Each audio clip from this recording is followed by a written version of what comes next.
오늘은 누가복음 14장 1절에서 24절 말씀을 통해서 잔치의 비유라는 제목으로 말씀을 전하고자 합니다.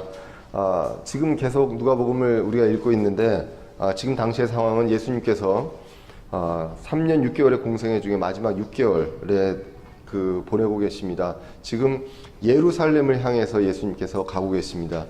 모든 계획대로 예루살렘으로 예수님께서 사형 선고를 받기 위해서 가고 계시는 것입니다. 이제는 3년이 지났기 때문에 주님을 따르는 무리가 많아졌습니다. 그런데 실제 예수님을 믿고 하나님의 왕국을 받아들이고 그런 사람은 적은 것을 보게 됩니다. 그래서 이것은 바리새인의 누룩 때문이다라고 예수님께서 이야기를 하고 계십니다. 이 누룩이 많은 어떤 본질을 변질시키고 함으로 인해서 수는 양적으로 늘어나나 질적으로 그런 것들이 채워지지 못하는 그런 일들을 만들게 됩니다. 그래서 이것이 이제 바리새인의 위선이다. 사람들은 많지만 적은 무리한테 예수님께서 이야기합니다. 결코 희망적인 얘기를 하는 것이 아니라 책망하고 비난하고 저주하는 내용들을 계속 나오게 됩니다. 그러므로 이 저주하는 대상이 누구입니까? 유대인들이요. 그 중에 바리새인, 서기관, 율법사들, 그 위선자들, 기득권들에게 대상으로 이야기를 하고 있습니다. 지난 시간에도 봤지만 이들에게 회개를 요구합니다. 예수님께서는 유대인들에게 그리고 이 기득권들에게 그 위선자들에게 회개를 요구하고 있습니다. 그들을 통해서 교리들이 변질되고 그래서 양적으로는 성장되는 것 같지만 실제로는 그렇지 않은 그것들을 핵심을 찌르면서 예수님께서 분명하게 무시무시한 고난을 이야기를 하고 있습니다. 지난 시간에 말씀드렸지만 예수님께서 이제 선언하십니다. 주님께서 다시 재림하실 때까지 그들은 고난을 받게 됩니다. 야곱의 고난의 때고 이방인의 때라고 성경에서 이야기를 하고 있습니다. 그리고 이제 주님은 계획대로 예루살렘으로 가고 계십니다. 최후 승리를 아시기 때문에 그 고통을 아시지만 그것을 감당하고 가시는 그 예수님의 모습을 보면서 우리는 하나님의 인도하심을 우리 삶의 여정에서도 믿게 됩니다. 의지하고 어려움이 있고 때로는 고난을 주시지만 그 고난이 끝이 아니라 하나님의 계획을 이루어 가시는 그것을 믿고 우리는 가게 된다고 이제 말씀을 드렸습니다. 결국 지금 계속 말씀드리는 거에서 핵심은요, 바리새인의 위선이고 그들이 필요한 것은 자신들이 뭔가를 하는 것이 아니라 회개뿐이 없다는 것입니다. 회개를 통하는 그래서 하나님께 돌아올 수 있는 그러한 길이 필요하다는 것.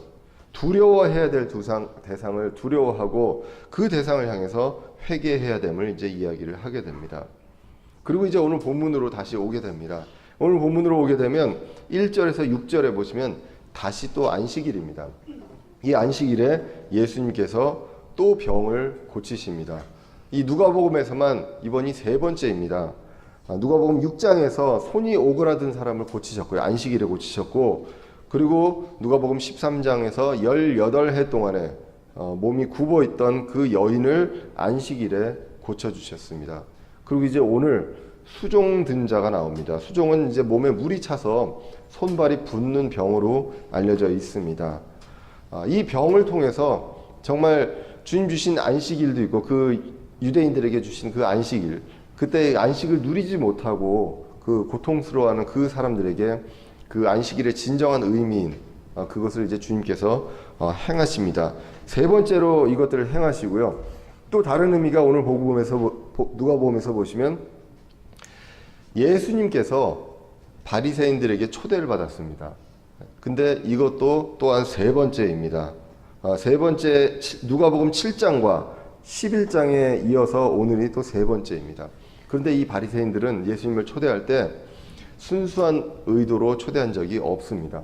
계속 지켜보고 뭔가 논쟁을 하고 꼬투리를 잡으려고 초대를 한 것이 보여집니다.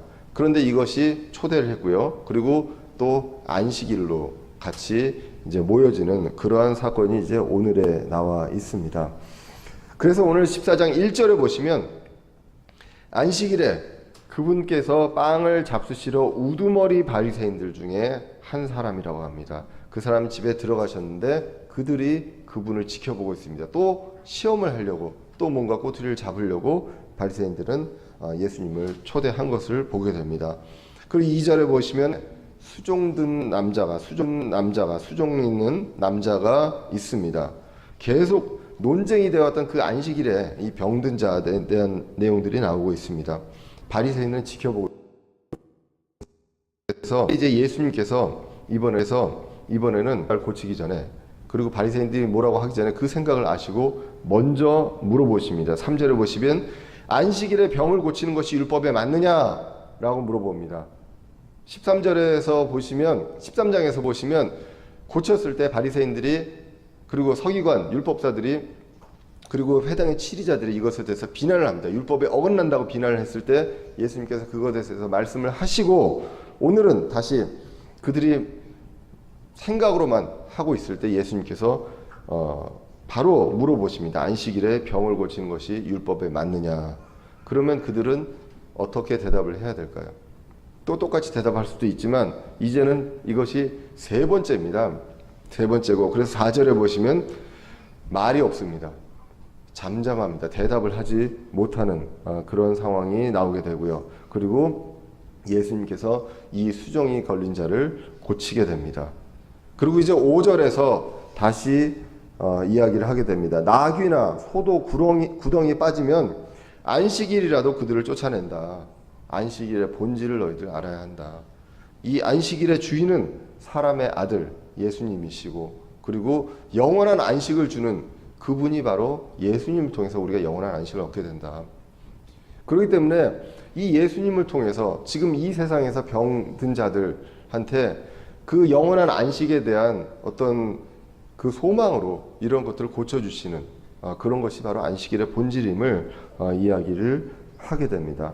이렇게 이야기를 했을 때 6절에서 보시면 그들은 이제 대답을 더 이상 하지 못합니다.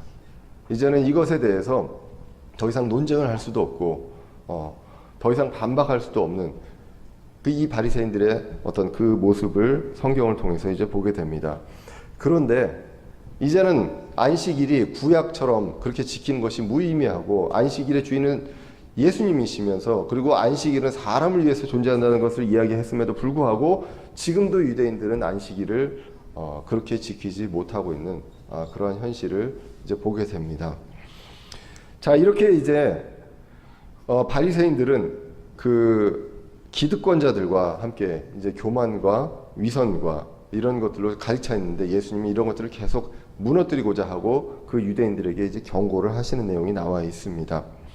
그리고 이제 다시 초대한 그 잔치의 자리로 이제 돌아가게 됩니다. 7절에서 보시면 예수님께서 이 모양을 보게 됩니다. 이 초대받은 이 잔치에서 그분께서 초대받은 자들이 으뜸 가는 자리를 택하는 것을 눈여겨보시고 그들에게 비유를 들어 말씀을 하게 됩니다. 사람들이 보통 이제 그 자리에 많은 위선자들과 기득권자들이 온 것으로 이제 보여집니다. 그들은 자연스럽게 자기 자리가 어느 위치에 속해 있는지 이런 것들을 이제 보게 됩니다. 사람들은 대접받기를 좋아하는 것이 본성인 것 같습니다. 뭐 공무원들이 다 그런 건 아닌데요. 보통 보면 이제 어떤 그 회의나 이런 것들을 상해서 정부의 정책을 담당하시는 분들이나 공무원들을 이제 초청할 때 보면 급이 있더라고요. 그래서 만약에 어느 부서에 급이 있고 어느 부서에 급인데 그 부서에 담당하시는 분들이 오실 때 과장급이 오면 이쪽에서 과장급이 와야 되고 뭐 이런 것들이 있더라고요. 그래서 그런 것들이 딱 정해져 있는 걸 보고 만약에 이쪽에서는 과장이 왔는데 이쪽에서는 그 밑에 급이 왔다 그러면 이분이 기분 나빠합니다. 예, 그 사람들의 어떤 본성인 것 같습니다. 제가 공무원들을 나무라는 것이 아니라 이 사람은 누구나 어떤 세상적으로 보고 나의 어떤 모습을 보게 되면 대접을 받고 싶어 하는 것이 사람의 본성인 것 같습니다. 여기에 모인 사람들도 이러한 생각을 가진 사람들로 가득 차서 모여 있습니다. 본인들은 의인이라고 생각을 하고 모여 있는 것을 보게 됩니다. 성경전 오늘 본문을 보면 그렇습니다. 이것의 중심에는 무엇이 있습니까? 바로 예수님께서 그리고 하나님께서 가장 미워하시는 교만이 있음을 보게 됩니다. 이 교만은 회개를 방해하고 그리고 더 나아가서 두려워할 자를 두려워하는 것이 아니라 하나님으로부터 보상받는 것이 아니라 세상으로부터 대접받는 그쪽으로 내 시선을 돌리게 한다는 것입니다. 잠언 16장 18절 이하에서 보시면 이렇게 기록을 합니다. 멸망에 앞서 교만이 나가며 넘어짐에 앞서 거만한 영이 있느니라. 말씀 잘 와닿지가 않죠. 이거를 우리가 보통 외우던 그 개혁성경 말씀을 하면 교만은 뭐죠? 패망의 선봉장. 아주 시적인 표현입니다. 근데 그거를 풀어서 쉽게 설명을 한 것 같은데, 멸망에 앞서 교만이 나간다. 그러니까 멸망 이전에 뭐가 있다는 것입니까? 교만이 있다는 것입니다. 그리고 넘어짐에 앞서서 무엇이 있느냐? 거만한 영이 있다는 것입니다. 그래서 자기를 낮추는 자와 함께 겸손한 영을 갖는 것이 교만한 자와 함께 노량물을 나누는 것보다 나으니라. 교만한 자와 함께 하면 어떤 재물이 있을 수 있습니다. 그런데 그것보다 겸손한, 자신을 낮추는 자와 함께 겸손한 영을 갖는 것이 좋다라는 내용을 이제 잠언 16장에서도 이야기를 하게 됩니다. 자, 그러면서 오늘 이제 예수님께서 그 모습을 보면서 예수님이 이제 비유로 말씀하십니다. 성경에 많은 비유가 나오고 누가복음에도 많은 비유가 나옵니다. 이제 목사님들 중에 말씀하시는 것 중에 제가 참 와닿는 건 뭐냐면, 비유를 뭐라고 얘기하냐면 하늘의 뜻을 땅의 이야기로 하는 거라고 합니다. heavenly meaning인데요. 하늘의 뜻을 땅의 이야기로 하는 것이 비유다. 그렇기 때문에 정확하게 이게 매치가 되지는 않습니다. 다만 이 비유를 통해서 우리가 정확하게 이게 뭐고 상징적으로 뭐다라고 100% 맞지는 않지만 결론적으로 하는 내용이 있습니다. 예수님께서 비유를 하시고 나서 반드시 거기에 결론적으로 하는 내용, 그것을 우리가 교훈으로 받아들일 필요가 있다는 것입니다. 오늘도 이제 비유로 말씀을 하십니다. 비유로 말씀하시는데 8절에 보시면, 내가 어떤 사람으로부터 결혼식에 초대를 받거든 가장 높은 자리에 앉지 말라. 그렇지 않으면 너보다 더 존귀한 사람이 그에게 초대를 받을 때에 너와 그를 초대한 자가 와서 이르기를 자리를 내주라라고 한다는 것입니다. 그래서 낮은 자리로 가면서 수치를 당할 것이다 라고 이야기를 하게 됩니다. 성경학자들은 오늘 이 결혼식을요, 상징적으로 어린 양의 혼인잔치의 비유다라고 이제 해석을 하고 있습니다. 모두에게 초대할 수 있는 그 초대장이 내가 있습니다. 내가 이걸 받고 가느냐 안 가느냐는 어떤 사람의 의지임을 이야기를 하게 됩니다. 교만한 자들은요, 이로 이 결혼식에 갈 수 있다고 생각합니다. 그렇기 때문에 내가 뭔가 한 게 있기 때문에 더 높은 자리에 앉아야 한다라는 것들을 생각한다는 것입니다. 그런데 이 유대인들과 하나님께서 선택하신 민족이라고 하는 그 유대인들, 그리고 바리새인들, 그리고 이런 자칭 의인이라고 생각하는 이런 사람들은 자신들이 당연히 그럴 것이다라고 생각을 한다는 것이죠. 그런데 결론적으로 어떻습니까? 9절 이하에서 보시면 더 존귀한 사람한테 밀리고 수치를 당할 것이다 라고 이야기를 한다는 것입니다. 그래서 10절에 보시면 초대를 받거든 가장 낮은 자리에 가라. 그러면 높은 곳으로 갈 것이다 라고 이야기를 한다는 것입니다. 그래서 오늘 이 비유의 핵심이 무엇이냐? 11절에 나오게 됩니다. 11절에 누구든지 자기를 높이는 자는 낮아지고 자기를 낮추는 자는 높아지리라 하시니라. 결국 예수님께서 이들의 무엇을 지금 지적하고 계십니까? 그들의 교만을 지적을 하고 있는 것입니다.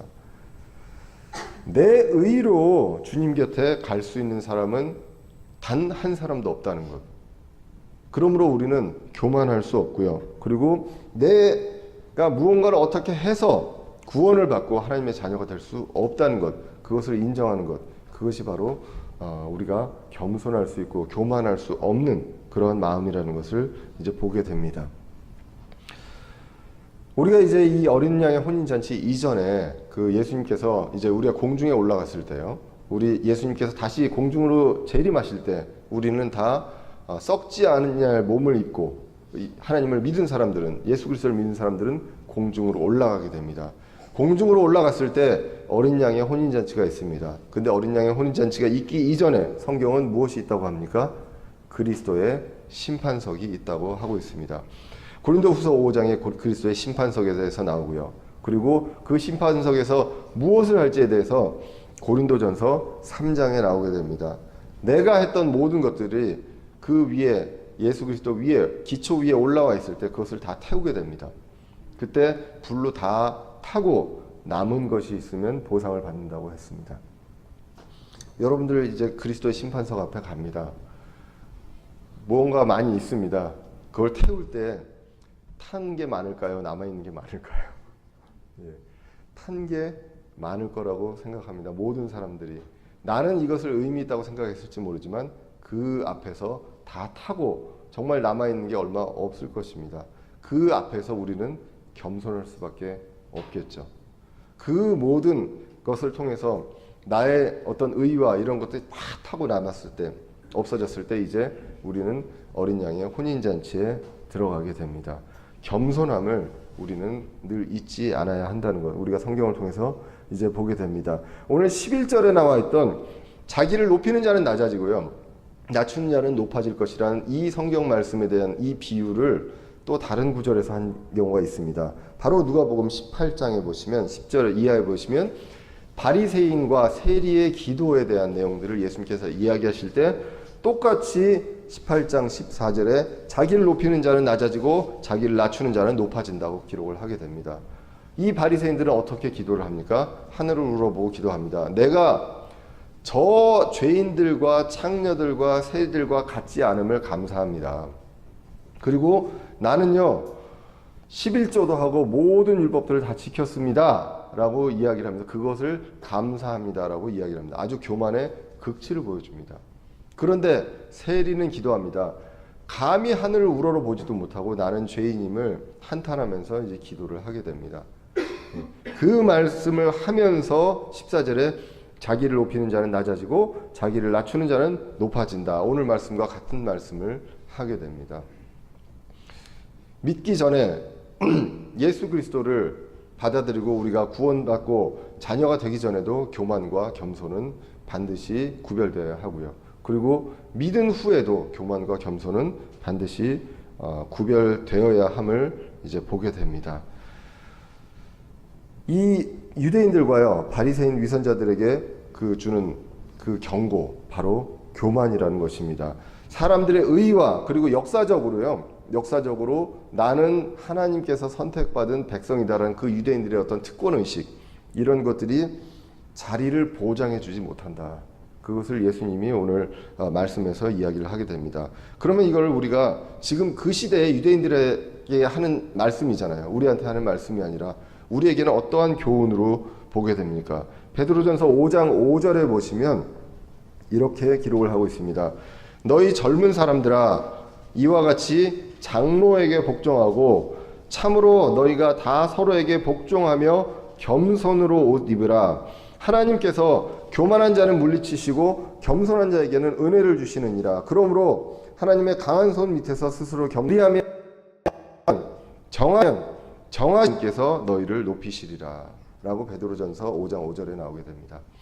자, 베드로전서는 교회에게 그리고 유대인 크리스찬에게 그리고 전체적으로 이제 크리스찬에게 대상으로 하는 말씀입니다. 그때 뭐라고 얘기하냐면 장로에게 복종하고 우리가 이제 장로는 목사요 감독이라고 우리는 보고 있습니다. 그렇기 때문에 어떤 교회에게 주신 어떤 리더십에 순종할 필요가 있다는 것을 이야기하고 그리고 겸손으로 옷 입으라고 합니다. 하나님께서 교만한 자는 물리치신다고 했고요. 겸손한 자는 은혜를 주신다고 했습니다. 내가 할 수 없다. 이 구원의 것들, 내가 이 문제를, 죄의 문제를 내가 해결할 수 없다는 그 나의 모습을 바로 보는 그 겸손의 모습을 볼 때 주님께서 은혜를 주신다고 합니다. 그렇기 때문에 하나님의 강한 손 밑에서 스스로 겸손하라. 그러면 언제예요? 정하신 때라고 나오게 됩니다. 지금 심판의 때를 유대인들에게도 이야기합니다.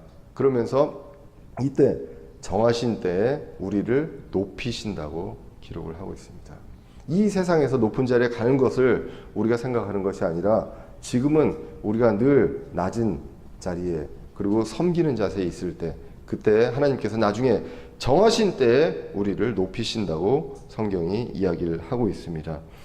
사람은 아까도 말씀드렸지만 교만하기 쉬운 존재입니다. 그리고 시간이 지나면 대접받기 좋아하고 그런 존재입니다. 늘 제가 말씀드리지만 교만하기 쉬운 존재에 있는 사람들이 권력을 가진 사람들이 있고요. 그리고 또 가르치는데 그 위치에 있는 사람들이 그런 것 같습니다. 물론 다 이야기 아시겠지만 정치인들 다들 이제 대접받기 좋아하고 교만할 수밖에 없고요. 가르치는 데 있다 보면 늘 가르치니까 내 말을 다 받아들일 것이다라고 생각을 이제 많이 하게 되는 것 같습니다. 가르치는 데 위치해 있는 사람들이 바로 사회에서는 선생님이요, 교회에서는 목사님입니다. 그렇기 때문에 이 사람이 바로 교만하기에 아주 쉬운 그런 존재인데 저는 그 두 가지를 다 갖고 있습니다. 예. 그렇기 때문에 저는 더 조심해야 한다라고 생각을 하고 있습니다. 늘 제가 좀 조심하는 게 뭐냐면 말씀을 준비를 할 때 이 말씀을 통해서 나의 생각이 나가지 않을까, 나의 철학이 나가지 않을까 조심합니다. 그래서 되도록이면 토요일 날 그리고 토요일까지 어떤 교회의 문제라든가 이런 문제로 성도들이나 누구하고 이제 이야기를 안 했으면 하는 마음이 간절합니다. 그 이후에는 모르겠는데, 왜냐하면 제가 말씀을 준비할 때 제 생각이 들어갈 수 있을까봐. 왜냐하면 이 말씀은 제 말씀이 아니잖아요. 하나님의 말씀을 제가 정말로 두렵고 떨리는 마음으로 여러분들이 이해할 수 있도록 전해주는 것이 저의 역할입니다. 그 다음에 역할은 무엇입니까? 여러분들이 깨닫는 것은 성령님께서 하시는 일입니다. 저는 사회, 경제, 문화, 정치, 과학에서 전문가가 아닙니다. 의학적으로도 전문가가 아닙니다. 병에 대해서, 뭐에 대해서 제가 여러분들한테 해줄 수 있는 내용이 없습니다. 성경도 마찬가지고, 성경을 통해서 여러분들이 세상을 바라보고 그리고 영적으로 하나님의 메시지를 받을 때 그 전에 이 성경이 이야기하는 하나님께서 하신 말씀이 무엇을 의미하는가만 저는 객관적으로 전달하고, 그 이후의 것들은 성령님을 통해서 여러분들이 깨달을 수 있고 그 여러분들의 삶 속에서 할 수 있어야 되는데, 그것을 정말 조심스럽게 분리해야 되는데 자꾸 시간이 지나다 보면 제가 얘기한 대로 따르게 되고, 이렇게 하시면 결국은 그 사회적으로 이렇게 해라, 돈을 벌려면 이렇게 해라, 이런 얘기를 하게 되면 그걸 자꾸 따르면 제가 말에 영향력이 있는 것처럼 생각을 하게 되겠죠. 그렇기 때문에 늘 이 자리에 서 있는 사람들 조심해야 될 것 같습니다. 근데 제가 자꾸 학교에서 이 얘기를 하다 보니까 말이 많아지더라고요. 말을 줄이려고도 많이 노력을 하고 있는데 사람이 연약한지라 그게 잘 안 되는 것 같습니다.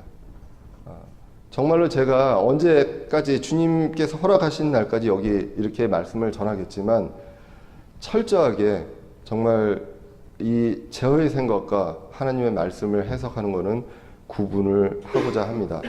저한테 그러니까 많은 걸 물어보지 마세요. 예. 세상적인 거, 의학적인 거, 문화적인 거, 정치적인 거 물어보지 마세요. 예. 저는 그거에 대해서 하나님의 말씀을 통해서 때를 분별할 수는 있겠지만 그건 여러분들도 할 수 있고 성령님께서 여러분들한테 해주시는 것이지 제가 해결하는 것이 아님을 여러분들도 늘 깨달아 주시길 바랍니다. 그러므로 이 잔치의 비유를 볼 때 바리새인의 문제가 한 3가지가 성경에서 나오는데, 오늘 본문에서 첫 번째가 뭐냐 하면 교만입니다. 이 첫 번째는 어떤 입장에서 이야기를 하고 있습니까? 초대받은 사람의 입장으로 봤을 때 내가 어떻게 해야 될 것인가를 보게 됩니다. 특별히 이 바리새인의 문제, 이 유대인들의 문제는 교만이 있었습니다. 대접받기를 원합니다. 주님이 아닌 사람에게 대접받기를 원하는 것. 이것이 첫 번째 문제였습니다. 그 다음에 이제 12절 14절을 보시면 두 번째 문제가 뭐냐면 계산적인 동기입니다. 불순한 동기가 나오게 됩니다. 이때는 어떤 입장이냐? 초대를 하는 입장에서 보게 됩니다. 근데 이 초대를 하는 입장은 누구의 마음을 봐야 되냐면 예수님의 마음을 봐야 한다는 것입니다. 예수님이 우리를 초청하고 있습니다. 초대하고 있습니다. 그때 그 마음이 무엇인지 우리가 초대하는 그 동기를 예수님의 어떤 그 마음을 통해서 우리가 봐야 한다는 것, 그것을 보게 됩니다. 12절에 보시면요, 초대하는 자에게 이야기를 합니다. 친구, 형제, 친족, 부유한 이웃을 부르지 말라라고 이제 12절에 나오게 됩니다. 그 뒤에 그분께서 또 자기를 초대한 자에게 이르시되 내가 점심이나 저녁을 만들거든 내 친구나 형제나 친족이나 부유한 이웃을 부르지 말라. 그들이 또한 너를 다시 초대하여 내게 되갚을까 염려하노라. 이렇게 기록을 하고 있습니다. 자, 여기에서 이제 보시면 뭐 영어 성경도 보시는 분들이 있을 텐데 특이한 점이 있습니다. 우리 성경에서는 점심이나 저녁을 만들거든 이라고 되어 있는데 영어 성경에서는 디너하고 서퍼가 나오게 됩니다. 점심을 디너로 번역을 했습니다. 이게 무엇일까요? 디너는 여러분들 알고 있죠? 저녁이잖아요. 근데 점심이라고 번역이 되어 있고 그 다음에 저녁을 서퍼라고 번역을 되어 있습니다. 이거는 뭐 흠령의 성문뿐만 아니라 개역 성경도 이렇게 번역이 되어 있습니다. 번역이 틀리지 않고 이 번역이 정확한 번역임을 말씀을 드리고자 합니다. 자, 이 유대인들의 문화에서 점심은 가장 거하게 먹는 음식입니다. 그리고 이 음식은 이 하루에 완전 그 주된 식사예요. 점심에서 저녁 사이에 있는 식사로 알려져 있습니다. 그래서 만약에 이 디너를 정확하게 크게 아주 충분히 먹었으면 서퍼를 안 먹습니다. 예, 그런데 그게 부족하면 이제 서퍼를 이제 먹게 되는 그러한 문화가 있습니다. 그거를 이제 우리가 우리 그 한글 성경을 바꾸면서 점심과 저녁이 나오게 됩니다. 그래서 영어로도 사전적인 의미 영어 디너도 마찬가지예요. 저녁이라기보다는 가장 메인 음식, 그 주된 음식 하루에 그것을 이제 디너라고 이야기를 하게 됩니다. 자, 그래서 두 가지가 나오게 됩니다. 점심과 저녁이 나오게 된다는 것입니다. 지금 우리가 초대에 대한 이야기를 하고 심판에 대한 내용을 이야기를 하고 어린 양의 혼인잔치를 이야기하면서 오늘 비유에서 점심과 저녁을 이야기하는데 점심이 더 성대하고 큰 그런 것입니다. 그리고 저녁이 있습니다. 자, 그래서 요것을 이제 구분해서 많이들 이제 보게 되는데 이 점심, 성대한 그 잔치, 이것이 바로 어린 양의 혼인잔치, 공중에서 열리는 어린 양의 혼인잔치가 아니냐. 그 다음에 저녁은 나중에 환란기를 통해서 오는 그 사람들의 마지막 초청을 받고 들어가는 그것이 바로 이제 저녁이 아니냐 이렇게 해석을 하기도 합니다.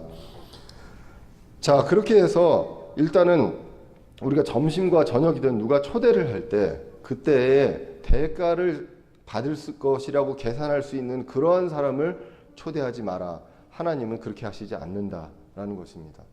그것을 성경에서 이야기를 하고 있습니다. 그래서 13절에 보시면 그러나 내가 잔치를 베풀거든 가난한 자와 불구자와 다리 저는 자와 눈먼 자를 부르라.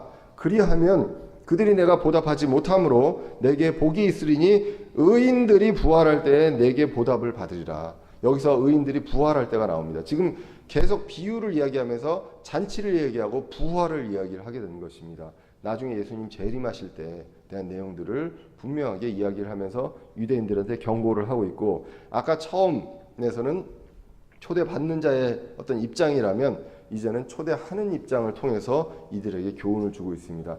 예수님은요 어떤 사람을 통해서 보답을 받을 수 있는 사람을 초청하지 않는다는 것입니다. 그렇지 못한 사람들, 내가 어떻게 할 수 없는, 나는 어떻게 할 수 없다, 나 혼자 스스로 어떻게 할 수 없다는 그러한 사람들을 초대합니다. 은혜로 그들을 구원하신다는 것입니다. 그러므로 우리도 너희들도 어떻게 해야 되느냐 초대할 때 그 예수님의 그 초대의 그 동기, 그 마음, 그것을 기억을 하고 너희들도 이 바리새인들한테 너희들도 그렇게 해야 한다. 그래야 의인들이 부활할 때 보답을 받으리라 라고 이야기를 하게 됩니다.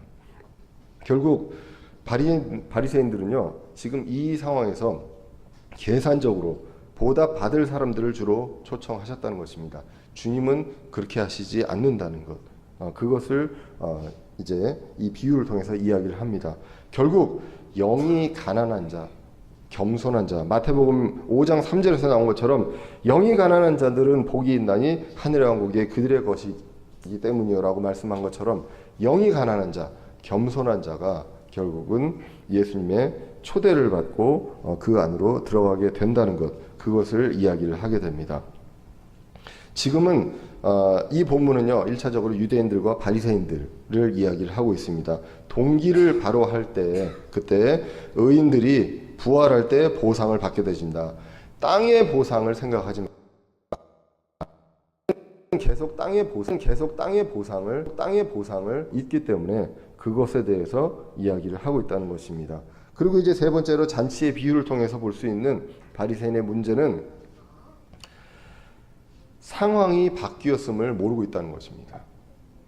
이미 13장에서 이야기했습니다. 이제는 너희들이 주의 이름으로 오시는 이여라고 부르기 전까지 나를 보지 못할 것이다. 이제는 때가 바뀌었습니다. 이제는 이방인의 때요, 야곱의 고난의 때가 이제 올 것입니다. 그런데 그 상황을 전혀 모르고 있다는 것입니다. 그것이 이제 15절에서 24절에 나와 있고, 유사한 구절로 마태복음 22장 1절에서 14절에서도 이제 나와 있습니다. 오늘 이제 15절을 보시면 왜 상황을 모르고 있냐? 15절에 그분과 함께 음식 앞에 앉은 자들 중에 하나가, 이 위선자들, 그리고 기득권, 그리고 내가 대접받기를 원하는 그 사람들 중에 하나가 이 모든 이야기를 들었습니다. 이 모든 이야기를 들었고요.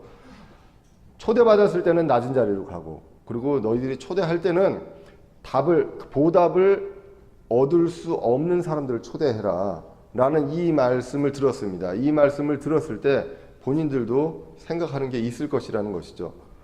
이게 무슨 얘기냐? 나는 내가 마땅히 여기 있을 자리로 해서 왔는데, 근데 예수님이 얘기하는 건 다른 이야기를 하고 있다는 것이죠. 그래서 15절에 뭐라고 얘기하냐면, 이것들을 다 듣고 그분께 이르되, 그 사람이 그분께 이르되 하나님의 왕국에서 빵을 먹을 자가 복이 있나이다 하매, 이런 말을 합니다. 이 내용은 뭐냐면, 제가 하나님의 왕국에 있습니다. 내가 복받은 사람입니다. 왜 다른 이야기를 하십니까? 라는 이야기를 하는 것입니다. 이게 하나님의 왕국에서 빵을 먹는 자는 복이 있습니다. 당연한 얘기지 않습니까? 그죠? 그 이야기로 이게 은혜가 있구나, 아멘, 이게 아니라요. 이 사람이 이야기하는 거는 내가 그 자리에 있는 사람입니다. 왜 다른 이야기를 하십니까? 라는 이야기로 이제 문제를 제기하게 됩니다. 14절에서 나와 있는 이 복 있는 자에 대한 것의 그 반박입니다. 14절에 뭐라고 얘기합니까? 보답하지 못함으로 내게 복이 있다. 보답을 받지 못하기 때문에 복이 있다. 그런 사람들이 복이 있다고 하니까, 아닙니다. 복이 있는 사람들은 저같이 이 자리에 와가지고 하나님의 왕국에 빵을 먹는 사람들이 복이 있습니다. 라고 이야기를 하고 있다는 것입니다. 하나님의 왕국에 대한 정의와 이런 것들에 대해서는 이제 오늘 오후에도 이야기를 하겠지만, 이 하나님의 왕국과 하늘의 왕국이 있습니다. 하나님의 왕국은 먹고 마시는 것이 아니라고 성경이 이야기했습니다. 로마서 14장 17절에 오직 성령님 안에서 의와 화평과 기쁨이고 먹고 마시는 것이 아니다라고 했습니다. 하늘의 왕국은 이 땅에 정말로 물리적으로 세워지는 메시아가 다스리는 그 왕국이 바로 하늘의 왕국입니다. 자, 이러한 것들이 하나님의 왕국과 하늘의 왕국이 일치돼서 이 땅에 세워지는 그 메시아가 다스리시는 그 왕국이 바로 천년 왕국이라고 이야기했습니다. 그때는 음식을 실제로 우리 육체가 있는 몸으로 먹게 된다는 것입니다. 그것이 이제 많은 성경에서 이제 나와 있습니다.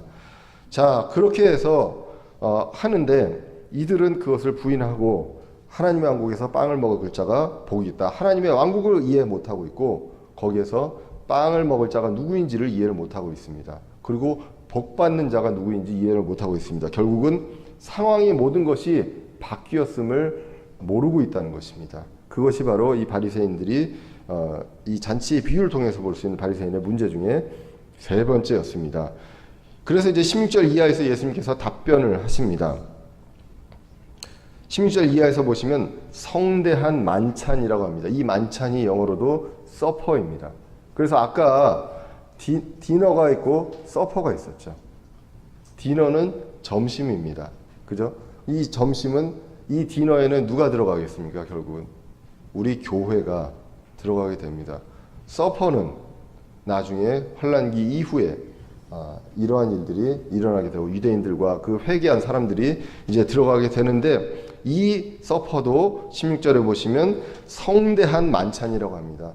그때도 많은 사람들이 들어가는 것 같습니다. 1차적으로 이 말씀도, 그러니까 서퍼로 만찬으로 나온 것을 봐서는 유대인들에게 해당되는 이야기라는 것입니다. 전적으로 우리한테 적용을 해서 우리가 쫓겨나고 어떻게 되고 이런 식으로 받아들여서는 안 되는 그러한 구절이 바로 이 16절 이하의 구절입니다. 주인이 이제 이 모든 것들의 준비를 끝내고 종을 보내게 됩니다. 그래서 초대받은 자들을 부르러 갑니다. 17절에 이제 그 내용이 나오게 되고, 18절에서 20절에 보시면 그 초대받은 자들이 핑계를 댑니다. 원래 초대받았던 자들이 핑계를 댑니다. 어떤 핑계를 댑니까? 내가 땅을 샀기 때문에 일을 해야 한다. 그리고 소를 샀기 때문에 시험을 해야 된다. 그리고 장가 들어서 내가 갈 수가 없다. 이런 내용들을 이야기를 하게 됩니다. 다 지금 어떤 문제입니까? 땅에 대한 문제입니다. 이러한 문제를 가지고 이제 거부하는, 이유도 안 되는 그런 변명을 하게 됩니다. 잔치에 관심이 없고 이 땅의 모든 것, 보답과 그리고 대접과 그 시선, 이런 것들을 신경 쓰는 그 사람에 대한 내용들을, 이 바리새인들에 대한 내용들을 이제 보게 됩니다. 그랬을 때 이 21절에 보시면 종이 주인에게 이 사실을 알리게 됩니다. 주인이 노하게 됩니다.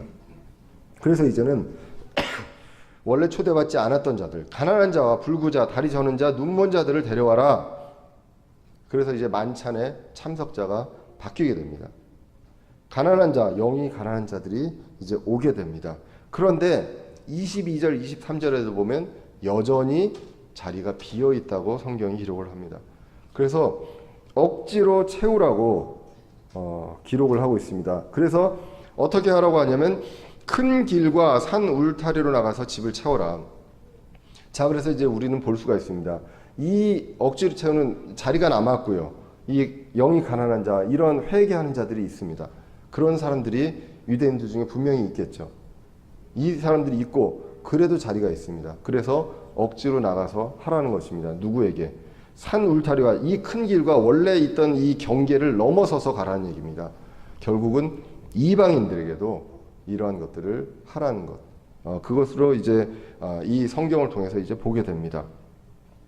그래서 이 이방인들까지 간다. 이 요한복음 이제 10장 16절에서도 보시면 이와 유사한 내용들이 나오게 됩니다. 또 이 우리에 속하지 않은 다른 양들이 내게 있다. 예수님이 우리를 이야기합니다. 문을 이야기했었습니다. 요한복음 10장에서. 그런데 이 우리에 속하지 않은 다른 양들이 내게 있으므로 그들도 내가 반드시 데려오리니 그들이 내 음성을 듣겠고 이로써 한 우리와 한 목자가 있으리라. 이러한 모든 상황들이 이제 바뀌었습니다. 근데 그것들을 인지를 못하고 있다는 것입니다. 그래서 이제 24절에 다시 한번 결론을 내립니다. 내가 너에게 이르노니 전에 초대한 사람들 중에는 아무도 내 만찬을 맛보지 못하리라 하였느니라 하시니라. 이렇게 기록을 하고 있습니다. 오늘 본문을 이제 요약을 하고자 합니다. 잔치의 비유를 통해서 이 바리새인들의 문제를 우리가 보게 됩니다. 첫 번째로 바리새인들의 교만이 있었습니다. 초대받은 자로서 내 의로 들어가는 것처럼, 초대받아서 들어가는 것처럼 교만을 하게 됩니다. 그리고 두 번째로 동기가 불순했습니다. 계산적이었습니다. 초대하는 입장에서 예수님은 그렇게 하시지 않았습니다. 그런데 그들은 그렇게 한다는 것. 땅의 보답을 생각을 하고 하늘의 보상을 생각하지 않는 그러한 내용이 있었고, 세 번째로 바뀐 상황을 무시했습니다. 지금은 모든 것이 바뀌어서 자신들이 그 자리에 뺏겼습니다. 그 자리를 뺏겼는데도 불구하고 자신들이 아직 그 자리에 있는 줄도 알고 한다는 것. 그러니까 결국 문제의 본질을 모르고 가고 있다는, 본질을 완전히 떠나서 모르고 가고 있는 그러한 내용들을 이제 보게 됩니다. 결국은 이방인들의 때가 오게 됩니다. 이제 교회의 시대, 은혜의 시대를 통해서 유대인들이 아닌 우리 교회가 누구든지 예수 그리스도를 믿는 사람들이 은혜로 구원을 받는 이 시대가 오게 됩니다. 왜 그랬습니까? 유대인들이 예수님을 거부했기 때문입니다. 성경은 그렇게 기록을 하고 있습니다. 그러면 이 구절은 명확하게 지금 우리가 아닌 이 유대인들과 바리새인들에 대한 내용입니다. 그러므로 우리 교회가 어디를 쫓겨나거나 슬피 울며 이를 갈미 있거나 이런 내용들로 해석을 할 수는 없습니다. 그런데 우리는 교훈을 이 말씀을 통해서 이제 보게 됩니다. 역사적인 이 교훈, 이것을 통해서 우리 신자들이 어떻게 해야 될 것인가. 물론 이 구원은 이룰 수 없습니다. 하지만 우리가 하나님의 자녀된 도리로서 어떻게 살아가야 되는가. 선택받은 그 유대인들, 그 민족들이 실족한 것처럼 우리도 그러지 말고 우리는 그리스도의 자녀로서 그 자격에 맞게 가야 하겠습니다. 첫 번째로 교만은 멸망하게 한다는 것입니다. 그리고 교만은 하나님 앞에서 부끄러울 수밖에 없게 됩니다. 그렇기 때문에 겸손히 주님의 멍에를 메야 된다. 주님의 멍에는 온유와 겸손이라고 했습니다. 내가 아무것도 할 수 없고요. 구원도 내가 한 것이 아니고 내 믿음도 자랑할 수가 없습니다. 내 믿음 때문에 여러분들 자신의 믿음 때문입니까? 아니면 그리스도의 믿음 때문입니까? 바로 예수 그리스도의 믿음이 우리 안에 있기 때문에 우리가 이것을 잃을 수 없다는 것. 그것을 우리는 잊을 수가 없습니다. 그것을 잊지 않을 때 우리는 결코 우리가 무엇을 했건, 내가 기도를 얼마만큼 응답을 받았건, 그리고 내가 얼마만큼 많은 사람들을 인도했건 이런 것들을 자랑할 수가 없습니다. 하나님께서 하시는 일이기 때문입니다. 두 번째로 하늘의 보상을 소망해야 한다는 것입니다. 이 땅에서 섬기고 가난한 자들, 도움이 필요한 자들을 사랑과 섬김으로 우리가 대해야 한다는 것. 보답을 기대할 수 없는 자들을 섬기고 초청해야 한다는 것입니다. 교회가 헌금을 많이 하는 사람들 위주로 돌아가고 그 사람들을 더 기억하고 한다면 그 교회는 이미 볼일 다 본 교회가 되겠죠. 그것이 아니라 정말로 도움이 필요하고 여러 가지로 어려움이 있는 사람들을 우리가 더 적극적으로 보상을 받을 수 없는, 기대할 수 없는 그 사람들에게 우리가 더 섬기고 하는 그러한 것들이 예수님께서 우리를 초청하신 그 의미다라는 것을 우리가 늘 잊지 않고 이러한 것들을 실천해야 한다는 것입니다. 그리고 세 번째로 바뀐 상황을 알지 못했던 바리새인을 보면서 우리는 무엇을 보게 됩니까? 삶에서 무엇이 중요한지를 우리가 알아야 합니다. 우선순위에 대해서 지금 비유에서 보면 우선순위가 땅에 있습니다. 마귀가 세상을 바쁘게 합니다. 지금 정말로 바쁘시잖아요. 모든 일들에. 그렇기 때문에 정말 내가 하나님의 일을 하고 싶고 하나님을 더 가까이 하고 싶은데 너무 바빠서 이렇게 가는 세상으로 흘러가고 있습니다. 그런데 우리는 늘 잊지 않아야 하는 것이 우리에게 주신 사명이 있다. 맡겨진 사명이 있다. 우리 교회 지체로서 하나님께서 주신 사명이 있고 우리가 기억해야 할 것이 있다는 것을 우리는 잊지 말아야 하겠습니다. 바른 말씀과 교리로 배우고 전해야 한다는 것. 디모데후서 2장 14절 이하에서 보시면 이렇게 기록합니다. 그들이 이것들을 기억하게 하며 또 말들로 인하여 다투지 말라고 주 앞에서 그들에게 명하라. 말들로 인하여 다투지 말고요. 그것은 아무 유익도 끼치지 못하고 오히려 듣는 자들을 멸망시키느니라.